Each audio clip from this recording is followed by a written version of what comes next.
4 வயசு குழந்தைங்க. சார் நாமெல்லாம் குழந்தையா இருந்த போது எங்க எங்க கமலா வாசல்ல விளையாடிட்டு இருக்கா, பாத்துக்குங்கன்னு சொல்லிட்டு அப்படியே விட்டுட்டு போயிடுவாங்க அம்மா ஏதாவது வேலைக்கு. இந்த பக்கத்து வீட்டில் இருக்கிறவங்க எல்லாம் நல்லா பார்த்துப்பாங்க பிள்ளைய. இன்னைக்கு அப்படி எந்த அம்மாவது போவாளா சார் தமிழ்நாட்டில், இந்தியாவில்? பிள்ளை வாசல்ல விளையாடிட்டு இருக்கு, பாத்துக்குங்கன்னு ஒரு குரலை விட்டுட்டு போக முடியுமா? 4 வயசு குழந்தை தானே. சாக்லேட் கொடுக்குறேன்னு உள்ள கூட்டிட்டு போய். சகோதரர்களே, ஒரே ஒரு சம்பவத்தை சொல்லி நான் முடித்துக் கொள்கிறேன். வால்டாக்ஸ் ரோடு பக்கத்தில் இருக்கிற பிளாட்ஃபார்ம்ல சுகுணான்னு ஒரு பொண்ணு இருக்கா.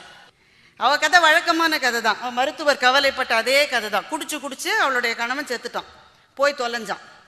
2 குழந்தைகள், 4 வயசுல ஒரு மகள், 1.25 வயசுல ஒரு மகன். பிளாட்ஃபார்ம்ல தான் சுகுணா தூங்குறா. அவளை ஒரு இன்டர்வியூ எடுக்கிறாங்க.